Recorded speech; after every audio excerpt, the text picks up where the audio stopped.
The Russian campaign was so extensive, and compared to other campaigns of World War II, so long that it is impossible to give a complete picture of the Abwehr's activities in it. Nevertheless, the following incidents should give a fairly comprehensive picture of the problems faced by the German intelligence service on the Eastern Front and how they were dealt with.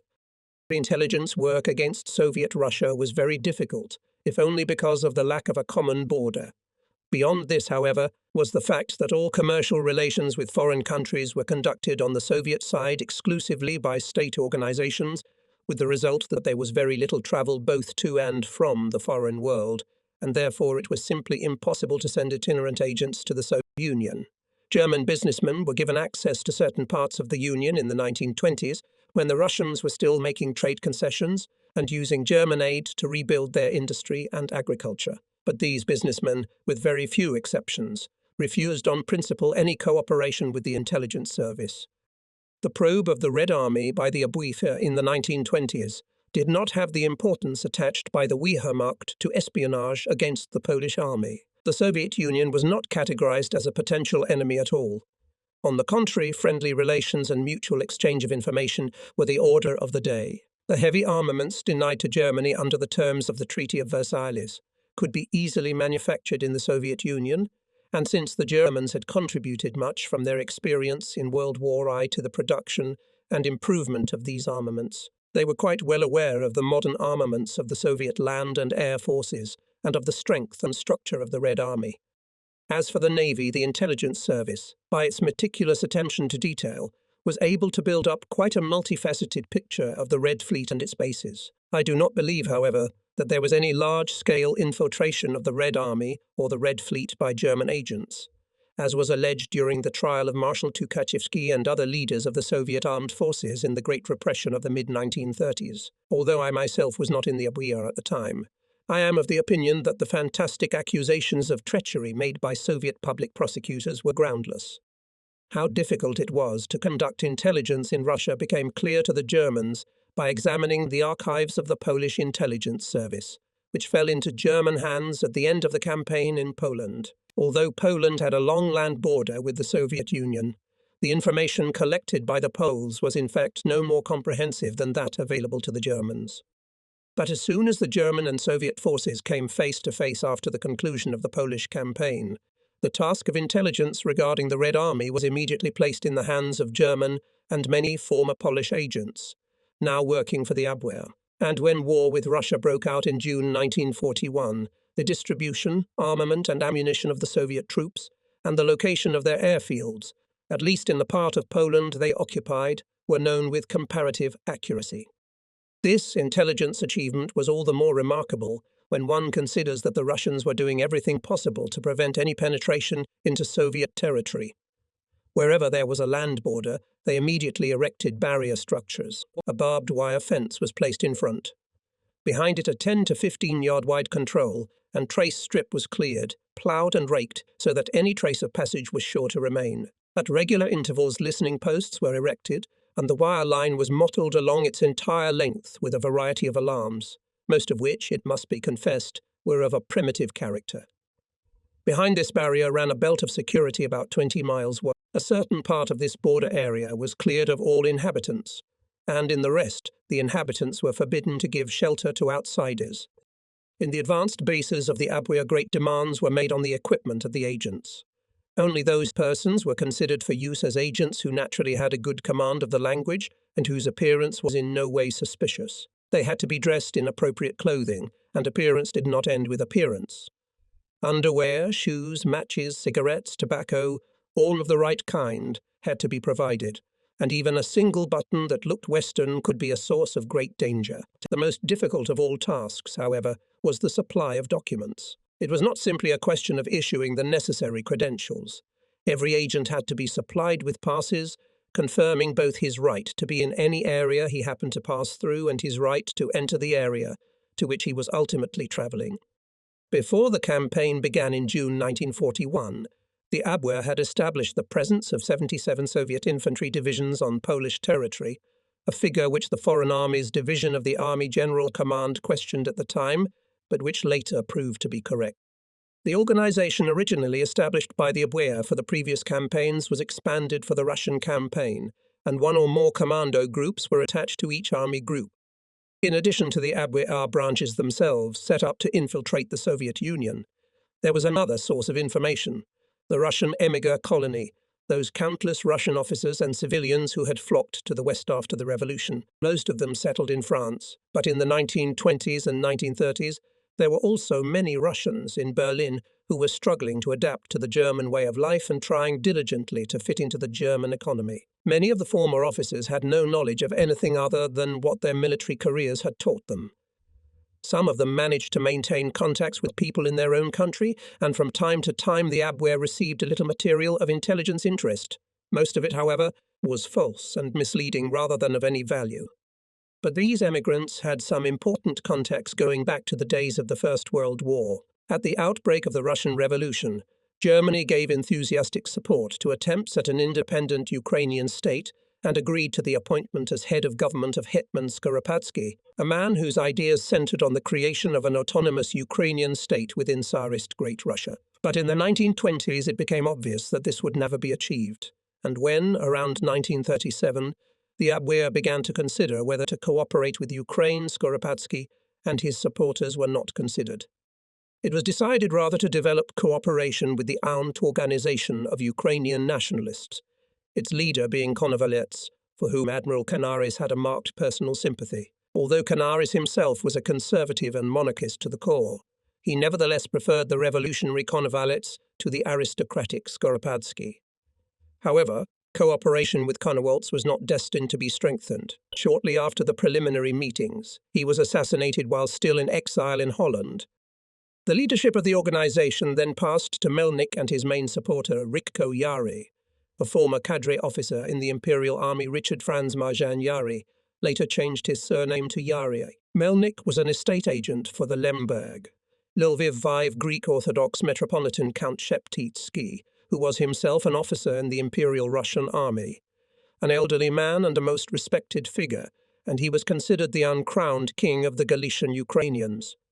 After the Polish campaign, the ABWEA base in Krakow came into contact with Stepan Bandera, a radical Ukrainian nationalist revolutionary who had a significant number of followers, especially among the youth in Galician Ukraine.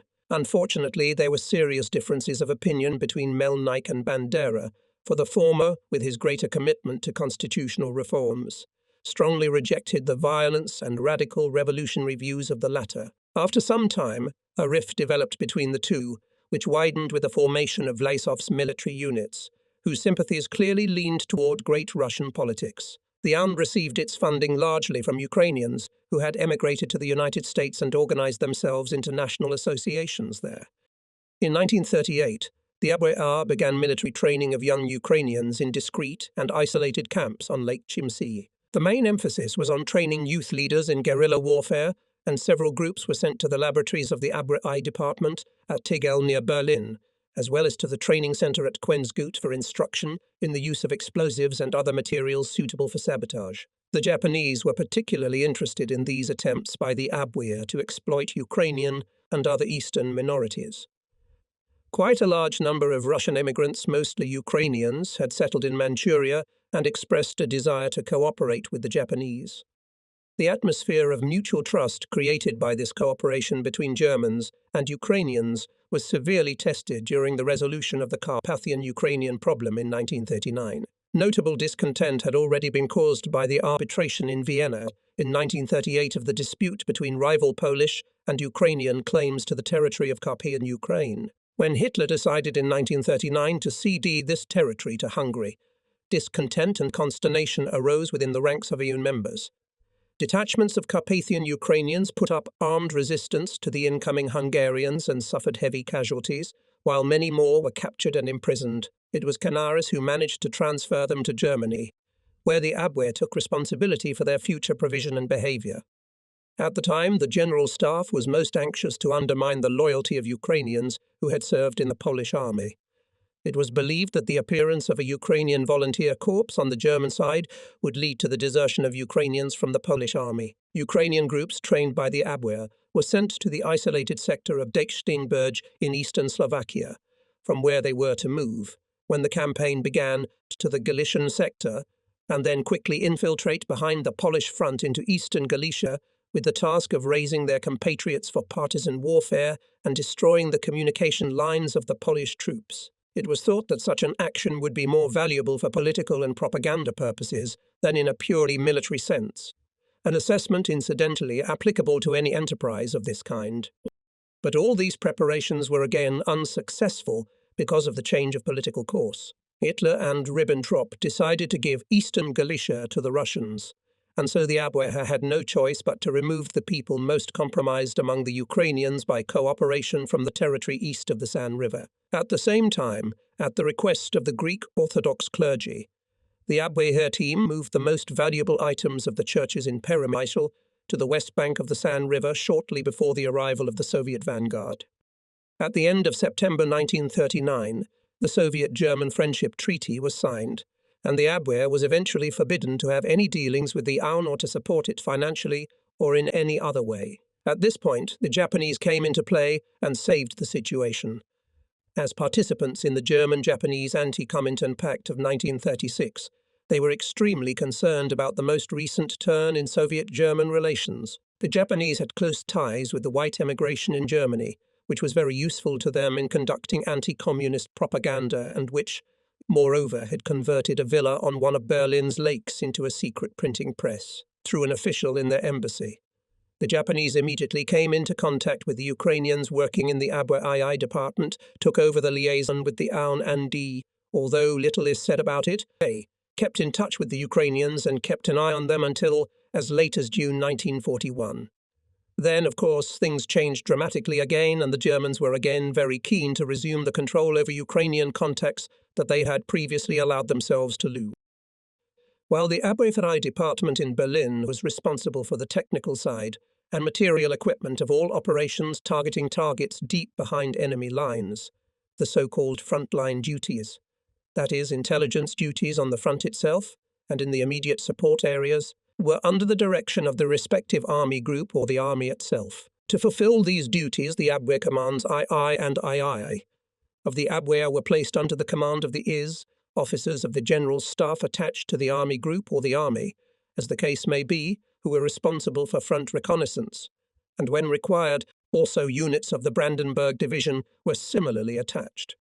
The Abwehr headquarters was personally responsible for the available composition and equipment of these attached Abwehr commands. This double control, with Berlin in charge of the technical side and the commander-in-chief on the spot giving tactical orders, was not a good solution, and there were endless complications such as those arising from the double control of the SS and security strike, units exercised on the one hand by Himmler and on the other by the commander-in-chief in whose area these units were operating. Direct liaison with the General Staff was maintained by the headquarters of the Abwehr Commando Valley, which was located at Nikolajek and in East Prussia in close local contact with the Wolfschanze Wolf's Lair, Hitler's headquarters, and the Army High Command.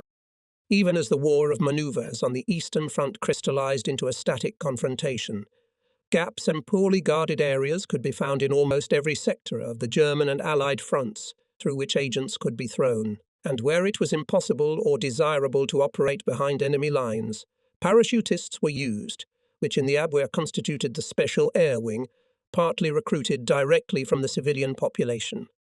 Most often, however, prisoners of war were used as agents. Many Abwehr commands, taking advantage of periods of calm, at the front set up small training camps and ammunition depots where agents and saboteurs could be trained and equipped for their missions. And given the vast distances on the Eastern Front, this decentralization of the Abwehr's frontline activities was very important and proved of great value. It was universally and unanimously agreed that in using prisoners as agents the strike while the iron is hot method promised the greatest success. The sooner agents could be sent on a mission after receiving the necessary training and instruction, the better. Allowing a long period to elapse between the receipt of instructions and the commencement of action, agents, it was observed, would often sour, and then they would fail. In addition, the long wait behind the German front line inevitably gives them an opportunity to acquire a knowledge of German methods and personnel and of the personalities of their fellow agents, which, if they harbour double play schemes, may prove very dangerous. In any case, the training of several agents at the same time always carries danger. But almost all secret services are guilty of failing to observe this principle, especially in wartime, partly for lack of personnel, lack of time, or other reasons produced by war conditions, but also sometimes to keep out of trouble. The same general principle applies to the standard equipment of agents. Time and again, the base where the training was carried out is recognized by a watch or a camera or matches issued from the same supply depot. That these operations did not expand into sabotage of tactical or strategic importance, or at least created problems of considerable magnitude, must be attributed partly to professional deficiencies in the Abwehr, but mainly to the unsuccessful policy pursued by Germany in the Eastern Territories and the treatment given to national minorities in the Soviet Union. Of the many operations carried out by Brandenburg troops during the Russian campaign, the following small selection should suffice.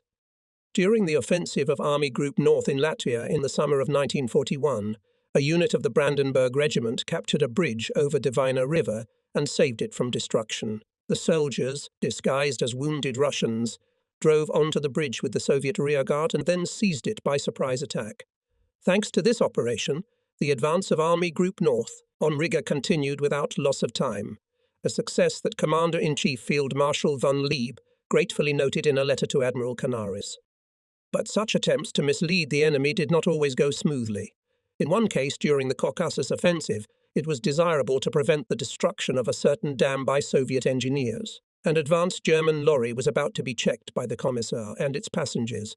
In the guise of extremely exhausted, straggling soldiers from the rearguard were about ready to climb on, as the Commissar suddenly spoke to a comrade sitting idly by the roadside. As luck would have it, it was a sergeant from Hamburg who did not know a word of Russian. Lieutenant Baron Volkersam, the commander of this Brandenburgian detachment, himself a Baltic and a descendant of the Russian Admiral Volkersam, who was killed in the Battle of Tsushima, instantly sensed the danger and with great presence of mind shouted to the Commissar, "You won't get any use out of him. He is an Armenian." Then the Commissar addressed the Armenian from Hamburg, in the language he considered his native tongue.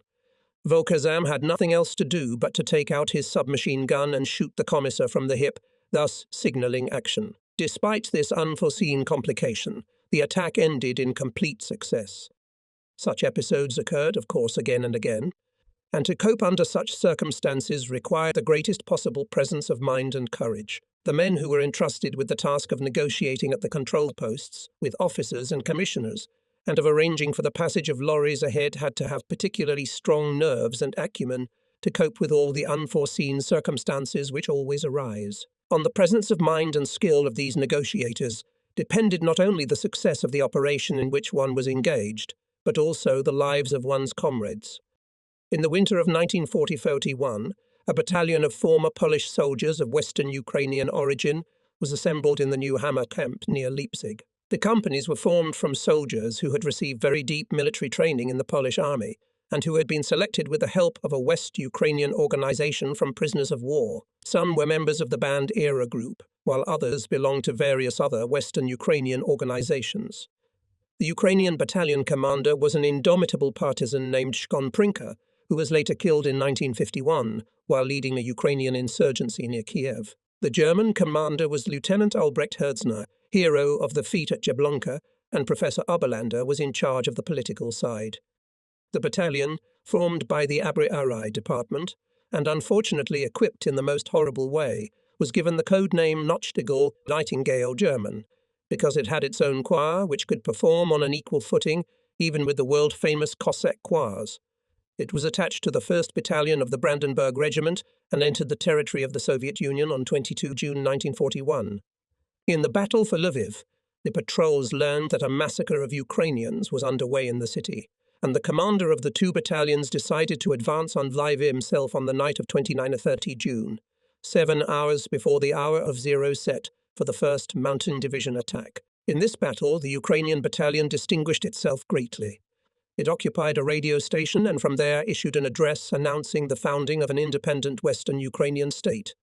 The corpses of thousands of recently executed Ukrainian villagers were found in NKVD prisons, and besides the very spirit of freedom which inspired them, this sight strengthened their desire to fight and their ambition to throw out the Russian occupiers by force from all the territory of Ukraine. Almost immediately following this proclamation, proclaiming the proclamation of Western Ukraine, came a sharp protest from Rosenberg's department, and although the battalion again distinguished itself during the continued offensive, and especially in the battle for Vinnytsia, a gradual change of spirit began to manifest itself.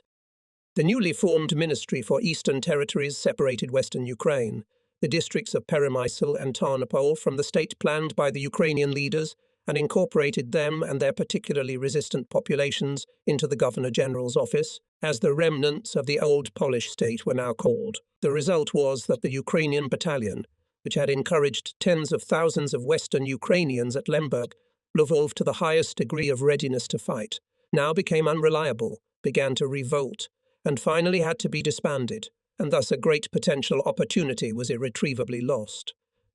Captain Oberlander tried to interfere with Hitler in person, but the Führer cut short his tract by saying, "You don't know what you are saying. Russia is our Africa, and the Russians are our Negro." After this conversation, Oberlander appeared to the commander of the regiment Brandenburg and calmly stated, "This is Hitler's concept, and this is the idea because of which we will lose the war." Then, still in the department of W.R.I. Oberlander formed a battalion Bergmann, which was recruited people of Caucasian nationalities, and he rendered good service on the Caucasian front. But when the German retreat from the Caucasus began, also became unreliable. Soldiers of the Bergmann battalion under the command of Lieutenants Lange and Moritz, ejected from aeroplanes behind the Russian front, fought alongside armed Caucasian groups for about 3 months in a number of very successful guerrilla operations. During the offensive in the Caucasus, one company of the Brandenburg Regiment, using captured Soviet lorries, attached itself to a retreating Soviet column, captured and held the bridge at Maikop, helping to capture and hold what was then an important source of Soviet oil. Another unit of the regiment under the command of the same Lieutenant Baron Volkezam, who had problems with the Armenian from Hamburg, snuck across the Russian lines disguised as Soviet soldiers and operated very successfully for several weeks behind the Russian front line, captured the headquarters of an entire division unharmed, and then returned safely to their German side. The Ukrainians were by no means the only people whose cooperation was possible in the fight against the Russians. Even before the Russian campaign, the border Baltic states of Estonia, Latvia and Lithuania were very keen to exchange intelligence information and to conduct their intelligence activities with Germany generally according to mutually agreed principles. It was also a terrible disappointment to these nations when Hitler reversed his policy and left their fate to the Russians. The German minority migrated from the Baltic states, and the Abwehr officer saw the people who had worked with him in the past as an opportunity to escape the Russian claws. Even so, past cooperation bore fruit during the war against the Soviet Union, as we shall see from the following report of a German officer. Before the beginning of the Russian campaign, there were many young Estonians in Finland, some of whom had fought on the side of the Finns as volunteers in the Winter War of 1939–1940, while others had fled by boat or made their way on foot across the ice of the Gulf of Finland after the occupation of the Baltic states by the Soviet Union. Many of them hoped that they would live to see their country liberated and sought ways to facilitate this. To utilize these forces, a few well-known Estonian officers who had found refuge in Germany were sent to Finland to select and train young Estonians for service that would be carried out purely in the Estonian national interest. At the same time, the German intelligence offices were particularly interested in intelligence reports from Estonian territory, and it was therefore decided to request volunteers suitable for intelligence work. The Finns cooperated enthusiastically. Training sites were allocated on the Soko Peninsula some 25 miles west of Helsinki.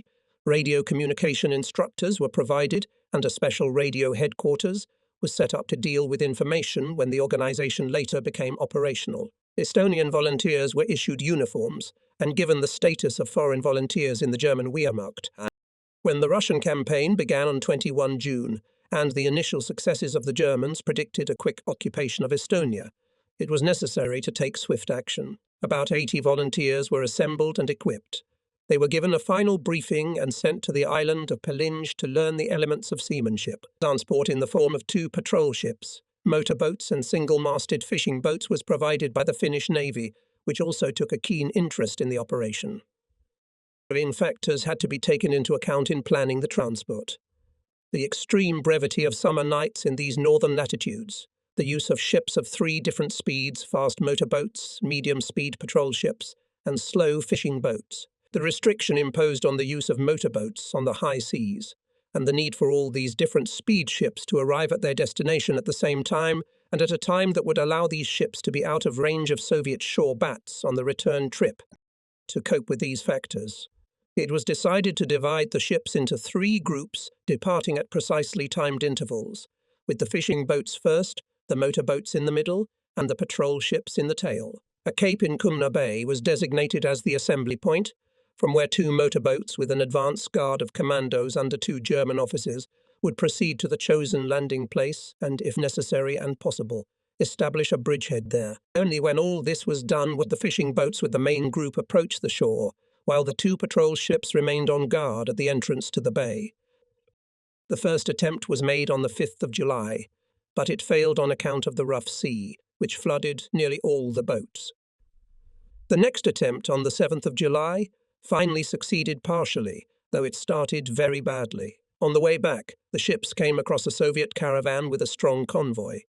The leading group on motorboats managed to slip away from the convoy undetected, but then turned 180 degrees, for they came to the conclusion that the presence of the convoy automatically cancels the entire operation. The group of fishing boats was thrown off course by the convoy, and then, because of a navigator's error, headed for Loksa Bay instead of Kumna Bay.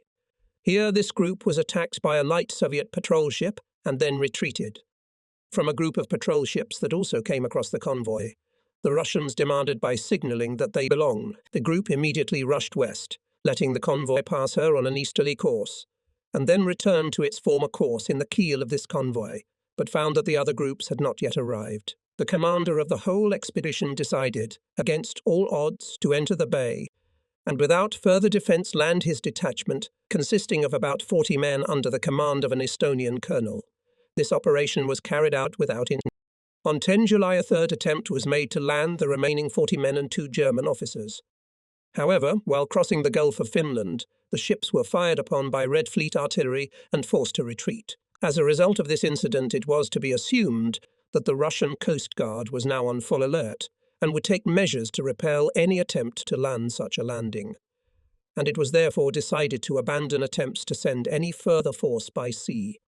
In the meantime, radio contact had been made with the first landing party, and it was agreed how to organize on the ground to receive reinforcements to be dropped from the air. Having flown out in one Mi-1111 U-52, the remainder of the group descended safely by parachute. Assignments for this group were set by the 18th Army, and that army was more interested in information gathering than in sabotage. The latter was indeed viewed with disapproval because the army hoped to capture the installations nor did the army show much enthusiasm for guerrilla warfare, in which the cost in casualties was thought to outweigh all proportion to the gains. Meanwhile, the groups that had settled inside Estonia split, partly according to plan and partly because of the actions of the Russians. One group quickly made contact with the German troops advancing from the west, and was able to give much valuable information about this section of the theatre, which it had already reconnoitred. Another group, operating in the countryside, came across a large group of so-called Estonian forest brothers, people who were hiding in the forests for fear of deportation or arrest. During the last phase of the operation, this group of brothers, under the command of Estonian Colonel Lee Tamil, was supplied by air with food, medicines, weapons, etc.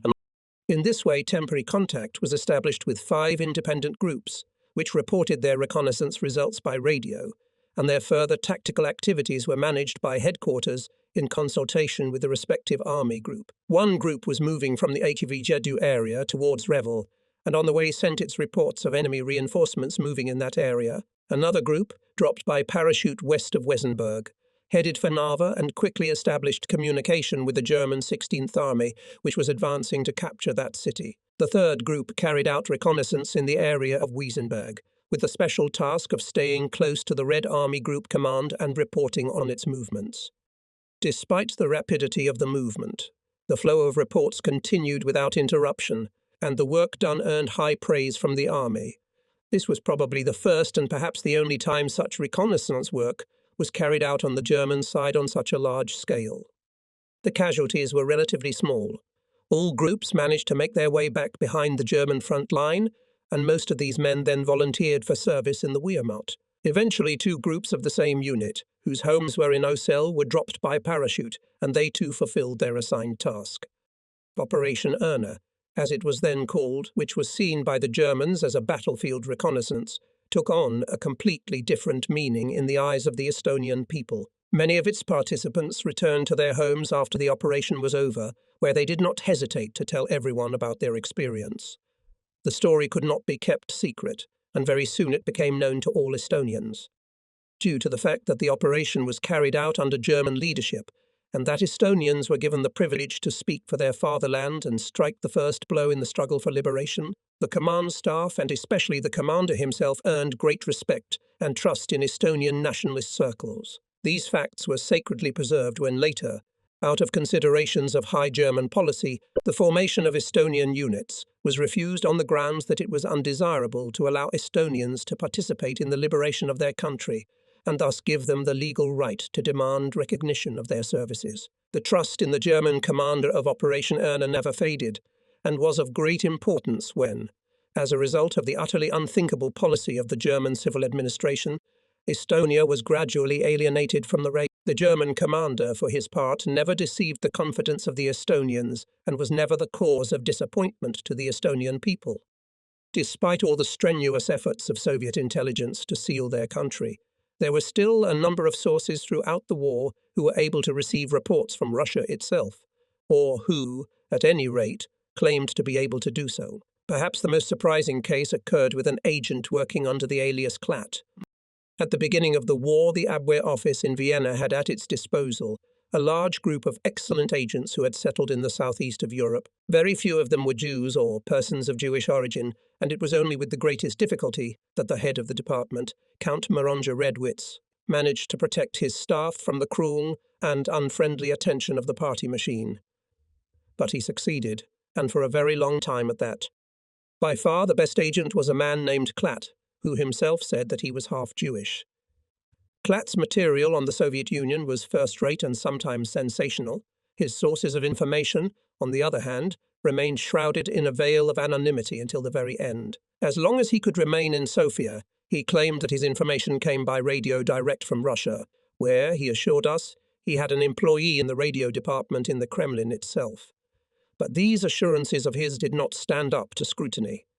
On the days when he claimed to have received messages from Russia, the radio listening service could prove that there was no radio communication at all. Nor could he substantiate his claim that he was receiving information directly from the Soviet embassy in Sofia. But Klatt managed to survive even these crises in his career, for the Supreme Headquarters repeatedly confirmed the superior value of his reports. About 1943, he moved the arena of his activities to Bucharest, where he continued his practice. Again and again he claimed to have terrific sources of information, but again none of them were ever confirmed. When Admiral Canaris was dismissed from his post in February 1944, Klatt's position in view of the new arrangement within German intelligence became seemingly intolerable. But again this remarkably intelligent man survived, not least because of the fact that he could claim with all fairness that the material he was supplying was simply incomparable. At the end of 1944, determined to get to the truth once and for all, the chief of the War Bureau of the 6th Security Directorate launched a formal investigation into Klatt's activities. And with this, two groups of Abwehr officers found themselves in sharp opposition to each other. One group defended Klatt, while the other said that he must be a Russian agent and was being used to plant false information in German intelligence. Of course, some of this information was true, they said, for it was the only way the Russians could convince the German High Command that Klatt was a real agent. But when the time came, the Russians would set a real trap for the Germans through Klatt. Schellenberg, who never liked to make decisions on his own responsibility, went to the Chief of the Army General Staff, General Guderian, and asked him whether the General Staff could do without the information extracted by Klatt. At that, he pulled out several of Klatt's reports and showed them to the General. Guderian was already well acquainted with these reports and officially told Schellenberg that closing this source would be an act of criminal irresponsibility, and that Klatt's reports, especially on the Red Air Force, were simply unique. He added that there were no other agents who even approached Klatt in value. This had probably saved Klatt. But now the Vienna office to which he was subordinate decided to take his contacts into its own hands, and for this purpose it attached a lieutenant to Klatt's office. This lieutenant apparently quickly got to the bottom of what was going on, but how much he revealed is difficult to say. Early in 1945, however, he reported that he had gained complete control of Klatt's sources, and Klatt was thereupon dismissed and placed in the hands of the Gestapo in Vienna. The assumption that Klatt was actually a Soviet spy was soon disproved, for as the Soviet armies approached Vienna, he did his best to get out of the city, even at the risk of ending up in a concentration camp somewhere to the west. In March 1945, he approached an old captain in the Vienna branch of the Abwehr, begging him to intervene and somehow get him out before the Russians took the city. One of Schellenberg's officers, incidentally without consulting the chief, agreed that Klatt should be taken somewhere to the west. At the same time, he secretly ordered the officer who was to accompany Klatt to allow the latter to escape on the way. To show his gratitude, Klatt sent his benefactor the following letter. Within the next few days, a gentleman of Japanese appearance will arrive at Aspany Aerodrome on his way to Sweden. Using the password, make contact with him and arrange for him to send his material in future, not to Klatt, but to any other recipient you may choose. No contact was made with the Japanese man in question, but it is almost certain that he was some well-known Japanese journalist who had been working for the Japanese intelligence service for many years. Those who have been involved in the case of this mysterious spy now consider it possible that Klatt and the Japanese journalist were acquainted with each other through their work in the Balkans for many years. The Japanese received the most splendid intelligence about the Soviet Union from Moscow, which probably came from Turkey. It was bought from him by Klatt and forwarded to the Abwehr as his own. Klatt was forced to lie about his sources of information because he thought that if he revealed the truth, he would simply be sacked. He was able to pay his informant well because not only did he have a considerable amount of money in dollars, but he was also involved in large-scale currency transactions that earned him a very good income. He did pay for the information he received. This is proved by the fact that when he disclosed the source of the information, he meaningfully stated that the new recipient of the reports must from that moment on assume financial responsibility for payment. As Schellenberg later told his cellmate, he himself believed that this version was correct, and in support of his opinion he cited examples in which Klatt's reports were very similar to the official reports of the Japanese embassy. The full story of this uniquely interesting agent will probably never be known, but the value of his reports was very highly regarded by such authorities as Morona, Canaris, Schellenberg and Guderian, and they must have been of very great importance. Needless to say, Soviet intelligence did not sit idle in Germany both before and during the war. German counterintelligence had to keep its eyes open. The most impressive case, already discussed in Chapter 5, was known as the Red Chapel. This was the code name the Abwehr gave to the large Soviet intelligence network inside Germany, in the occupied territories, and in such neutral countries as Sweden and even Switzerland. Although the Abwehr was, of course, well aware that the Russians had had agents inside Germany for years, and although masses of Soviet agents were continuously parachuted into the eastern territories where, because of poor training, they were usually apprehended almost immediately, the scope and extent of their masterly espionage activities came as a stunning surprise. After weeks and months of continuous, meticulous and invisible work, which consisted of an enormous amount of counter-intelligence measures, the Abwehr finally succeeded in seizing a Soviet shortwave transmitter in Brussels on the night of 12 December 1941. This provided the key to what was thought to be the Russians' main spy network, although its threads did not become firmly in the Abwehr's possession until after a second transmitter had been captured, also in Brussels. These threads led to some staggering places: the Ministry of Aviation, the Ministry of Foreign Affairs, and the Ministry of Economics. In all of them, and especially in the Ministry of Aviation, there were Russian agents, Germans. Of course, mostly communists, working specifically for the Russians as spies, not just enemies of the Nazi regime. There were second-ranking officials and junior officers. Canaris's suspicion that even a bigger fish like Bormann was involved was never confirmed, but the value of the information they could pass on to Moscow was enormous. They operated for several years under the very noses of the Gestapo and the German internal security services, and, were it not for the technical brilliance of the Abwehr radio direction finders in Brussels, they might never have been caught. Ideological traitors, who of course did not consider themselves such, are very slippery fish indeed, as the revelations in the Anglo-Saxon countries after the war showed. It was reported that 78 men and women were executed for their participation in the Red Chapel. This figure, however, is not considered reliable, as other sources bring it up to 400. Its exposure, though incomplete, was perhaps the most powerful blow of Abwehr Itor, and it can surely be counted among its most impressive achievements. The history of this event is as follows. Prior to the outbreak of hostilities between Germany and the Soviet Union, the Soviet spy organization in Germany and the German-occupied territories had been very quiet. However, in the summer of 1941, the German Radio Control Service in Berlin reported to the Abwehr office in Brussels that a shortwave radio station was being broadcast every night. The transmitter was believed to be somewhere near the Belgian coast. The agents searched unsuccessfully for its location, and finally the Radio Direction Finding Company of the Abwehr, reinforced by a radio direction finding platoon from the Berlin police, got involved. It soon became clear that the transmitter was actually in Brussels.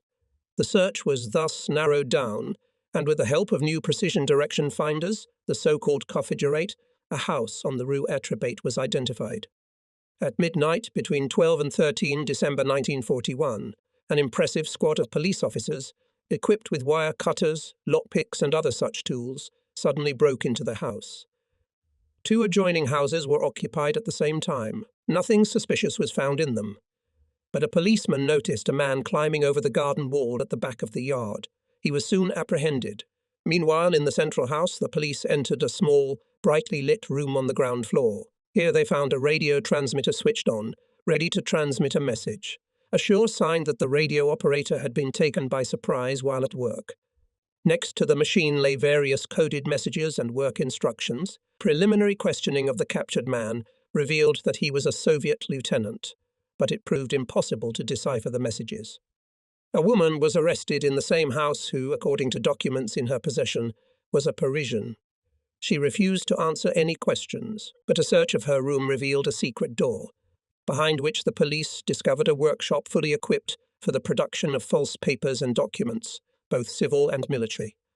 Another woman was arrested in the same house. She was a Jewish woman named Vera.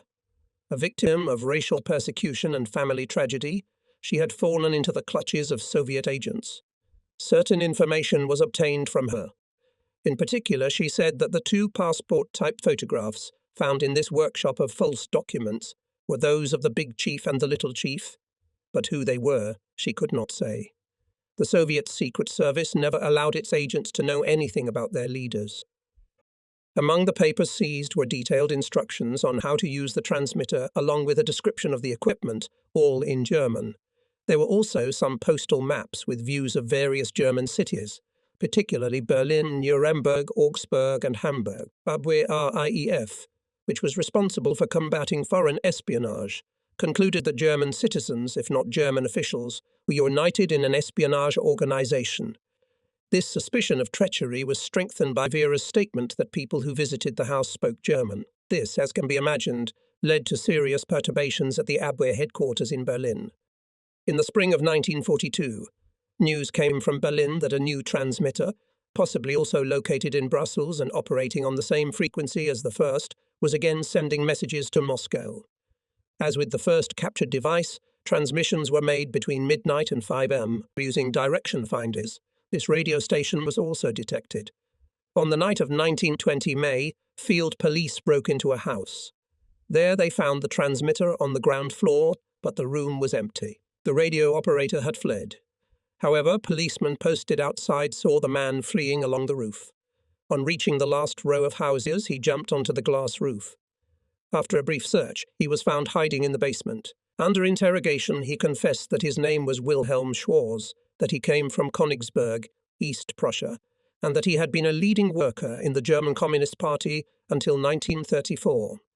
Police records confirmed this statement. Schwarz was on the wanted list. He travelled to Moscow in 1934, where he received training for his work in Belgium.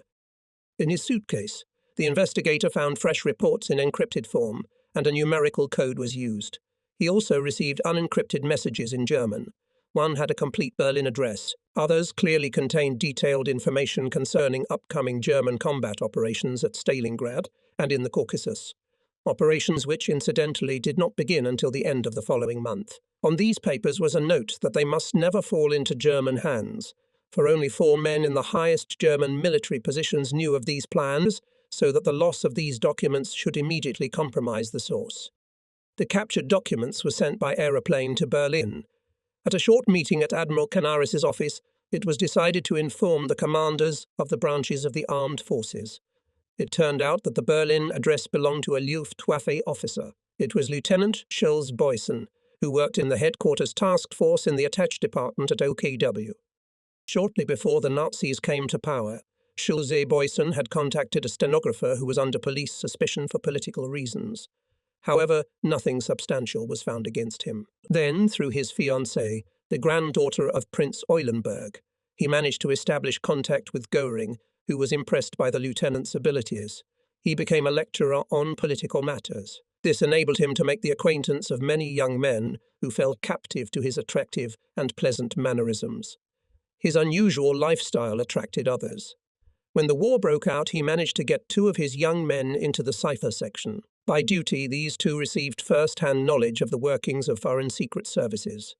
They passed on to Schulz Boysen everything of interest, and he forwarded all the vital information thus acquired to the Russians. When the 2 young men learnt of the revelations in Brussels, one of them immediately informed Schulz Boysen by telephone. He immediately collected all the compromising material he could and successfully arranged for its transfer to a safe house in Stockholm. He kept in contact with his men through a secret line to the cipher section. This line was connected to a telephone in an empty office. Unaware that this office had recently been occupied by some officer, Schulz Boysen called the number. The officer answered. Schulz Boysen immediately apologized, saying he had dialed the wrong number, but the officer's suspicions were aroused. He wrote a report. A shadow fell over the young men, and they were arrested the next time they met Schulz Boysen, as was he. A Foreign Office official, who was actively working for Soviet intelligence, was also identified and arrested. Finally, a considerable number of short-wave transmitters were found in various German cities. Through information supplied by Vera in Brussels, the Abwehr came on the trail of a firm run by the Little Chief which did business with German service organizations. It was alleged that the Little Chief was a Portuguese man named Vincenz Corella. He was in the import-export business, had contracts to supply goods for the Wehrmacht in Belgium, and was thus authorized to use international telephone, telegraph and postal services. He could therefore make calls to subscribers in neutral countries. He was also endowed with the right to visit Denmark and Czechoslovakia on business. It was later discovered that the Little Chief was a Soviet captain. Meanwhile, the search for the Big Chief continued. With Vera's help, a master document forger and his mistress were arrested. The master was believed to be in contact with the Big Chief. This forger, known as the Maker, turned out to be a criminal. His only interest was to make as much money as possible with his craftsmanship, regardless of the purpose for which his forgeries were required. The field police therefore offered him a handsome sum for betraying his former employer. He accepted the offer without hesitation. His first action was to write a letter to one alleged rubber trader with whom he had previously had an affair. In this letter he apologized for his absence at the last meeting and offered to meet again. This letter was given to the mistress of the manufacturer. 2 days later, a reply was sent inviting him to meet at a market in Brussels, but the rubber trader did not turn up for either this or the next meeting. The Belgian policeman, whom the Abwehr trusted, also enjoyed the confidence of the Soviet spies. One day the manufacturer approached this policeman with a request to supply him with blank forms of identity cards which he had at work. The policeman, in consultation with the Abwehr, agreed to fulfill the request, but insisted that he be given photographs of the persons for whom the identity cards were intended. The first photograph was handed over at once. He took it to the Abwehr, where it was retaken before returning the forged identity card to the policeman. It showed a hitherto unknown blonde-haired young man of about 25 to 30 years of age. Although this person was also unknown to other German police authorities, the Maker claimed to be the new head of the Soviet spy organization in Brussels. The Belgian policeman now informed the Maker that he would give the false identity card only to the genuine person to whom it belonged, and suggested a place to meet. Strangely enough, the Maker agreed to this. The young man turned up at the appointed place and time and was arrested, but flatly refused to answer any questions about himself or his contact. Radist Schwartz, however, maintained that the young man was indeed the Brussels-based head of the Soviet Secret Service. Meanwhile, the search for the big chief continued and a new thread was being unwound. Fabricator reported that the alarmed Brussels spies had fled to Paris. Then the Abwehr began surveillance of persons who visited German institutions in that city. Soon their attention was drawn to a building on the Champs-Élysées, which housed the administrative headquarters of Tott's organization. People were entering and leaving here without any effective security check. A firm in Brussels was found to have regular dealings with Tott's organization. A Wehrmacht liaison officer knew from his appearance the head of this firm. When he was shown a photograph of the wanted man believed to be the big chief, he confirmed that this man was indeed the head of the firm. Thus, the Abwehr was already following on the heels of the big chief. However, it quickly became apparent that the liaison officer had no record of the man's address. All attempts to find out the address were unsuccessful, and the case did not move forward until an employee of a Brussels firm suddenly told him that his boss had asked him a few days ago to recommend a dentist and was going to go to him for treatment. The man had an appointment for treatment a few days later. He was indeed arrested in the dentist's chair, but at interrogations he refused to give his real name, and persisting in his refusal, he remained unknown and was addressed as Big Chief. He admitted that he had been born in the Russian part of Poland. He spoke excellent German, English, and French in addition to his mother tongue and had been carrying out secret missions abroad for the Russians since 1925 or 1926. Over time, data on some of his active fellow spies began to gradually come to light through him. This was achieved by his being released more or less quickly and allowed to move about undisturbed but under the constant supervision of 2 agents. Due to the negligence of his guards, he managed to escape. They were ordered to stay close to him at all times, and one day one guard agreed to go with him to a drugstore where he wanted to buy something.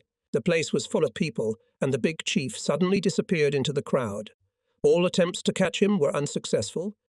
Thanks to the captured transmitters and already cracked codes, the Abwehr managed to maintain contact with Moscow for some time.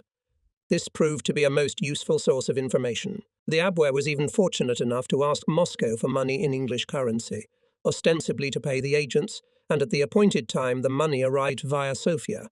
But, of course, this game could not be played for long. In the meantime, the struggle to destroy the Red Chapel with its many tentacles spread throughout Europe continued.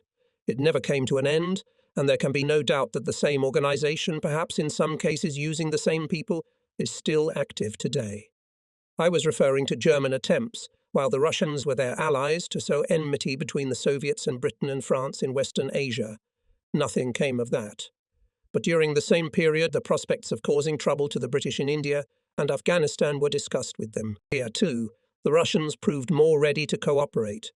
But, while approving the German idea, they themselves refused to play any part in plans to foment unrest in these areas.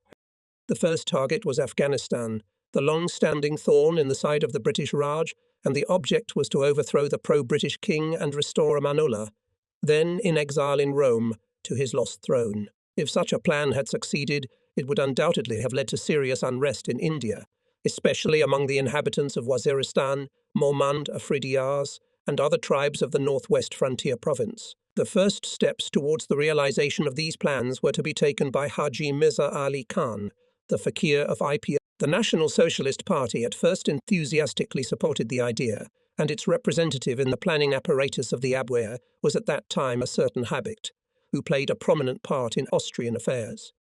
Soon, however, political difficulties began to be felt. Molotov rethought the situation. He decided that the Afghan adventure did not fit into Soviet policy, especially when he thought that the Soviet Union might be asked to supply arms and ammunition, which it should not. On the German side, Rosenberg also viewed the Sino-Soviet rapprochement with misgivings.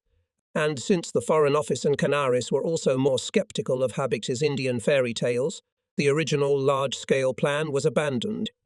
But the plan to foment unrest among anti-British tribes in the northwest frontier province continued to be carried out by the Abwehr, regardless of the Afghan question. In 1938, the fakir of IP gave the British a lot of headaches. The British bombed villages where they suspected he and his supporters lived and sent 2 punitive expeditions against him. By means of artificially induced landslides, ambushes in inaccessible rocks and the like, at which these mountaineers were great experts, they were able to successfully defend themselves against the British. During the war, contact with Fakir of IP had been maintained through the Italian consul in Kabul. But now the Abwehr was interested in establishing direct communication with him.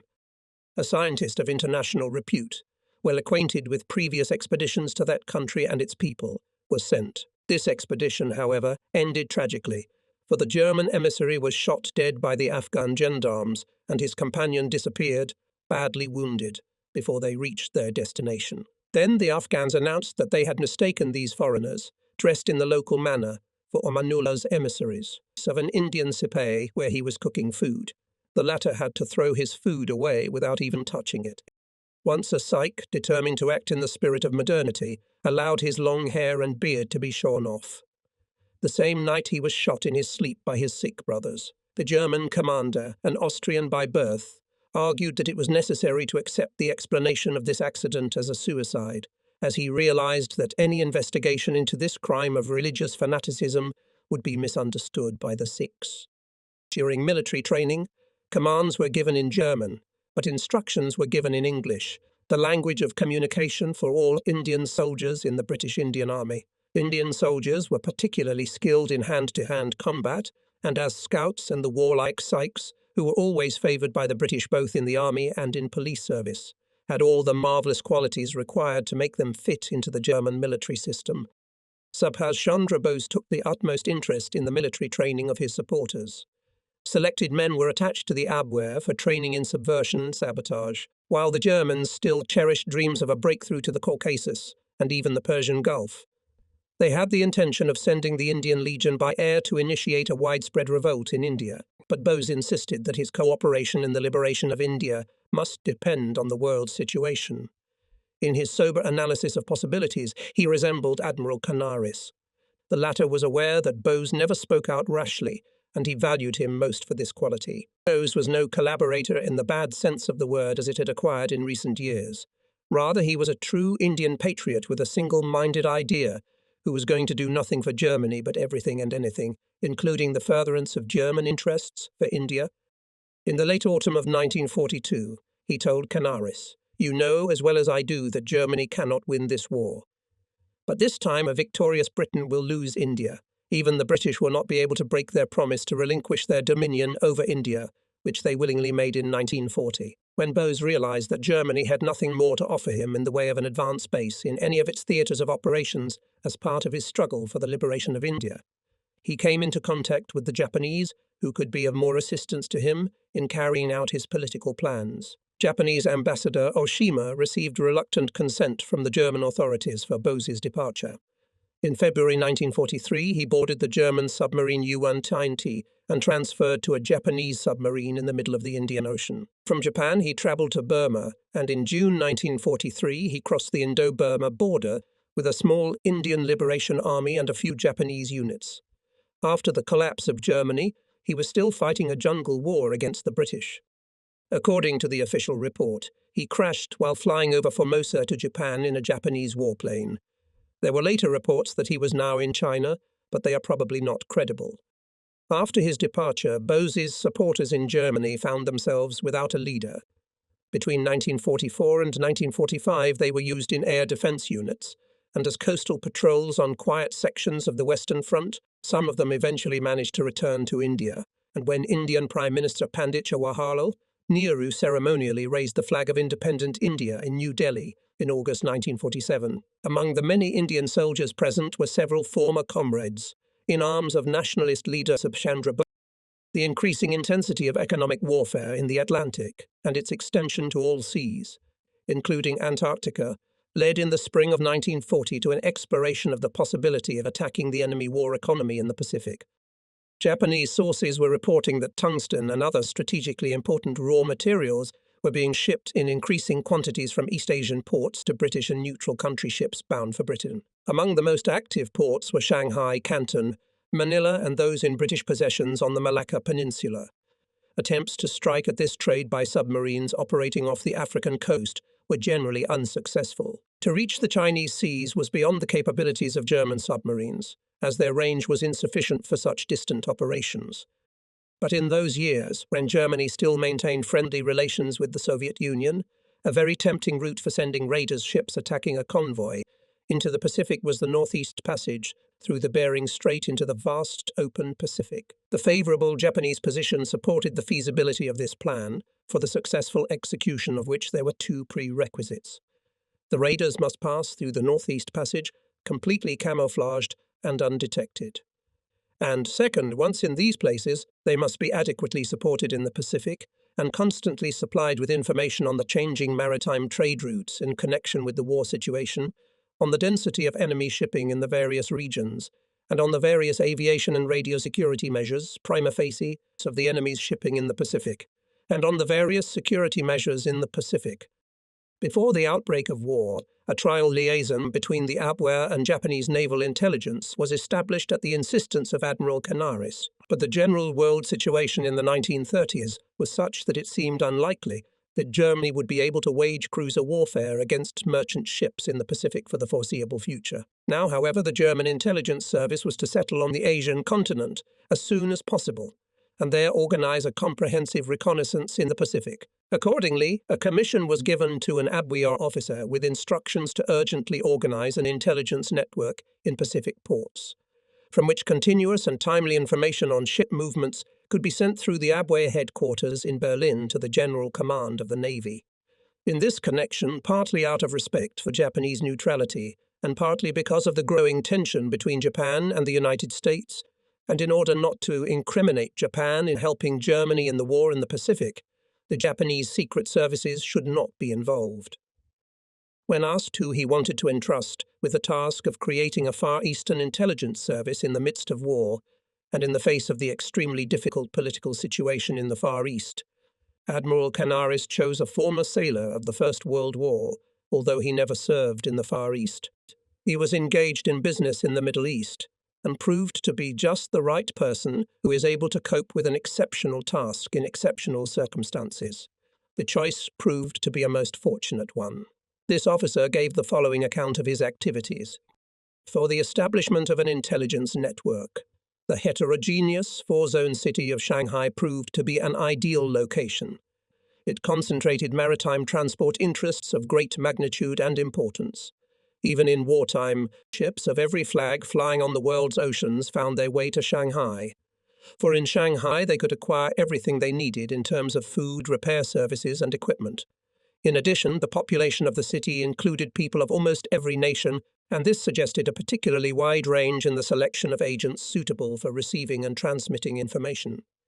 The most fertile ground for an intelligence officer's purposes is represented by the International Quarter concession, which forms the center of the city, and the Japanese, Chinese and French quarters, since the Shanghai French are mostly supporters of the Vichy government. On the other hand, the very heterogeneity of the city compels the intelligence officer to extreme caution and requires him to exercise sound judgment of human nature, and the ability to discern why any particular agent has offered his services. In this case, we were able in a comparatively short period of time to reconnoitre and almost completely cover all shipping on the Wampu and Yangtze. But long-distance radio communication from Shanghai to Berlin was at first fraught with many technical difficulties. In accordance with a pre-arranged plan, a first-class radio operator was dispatched at the request of the Abwehr headquarters.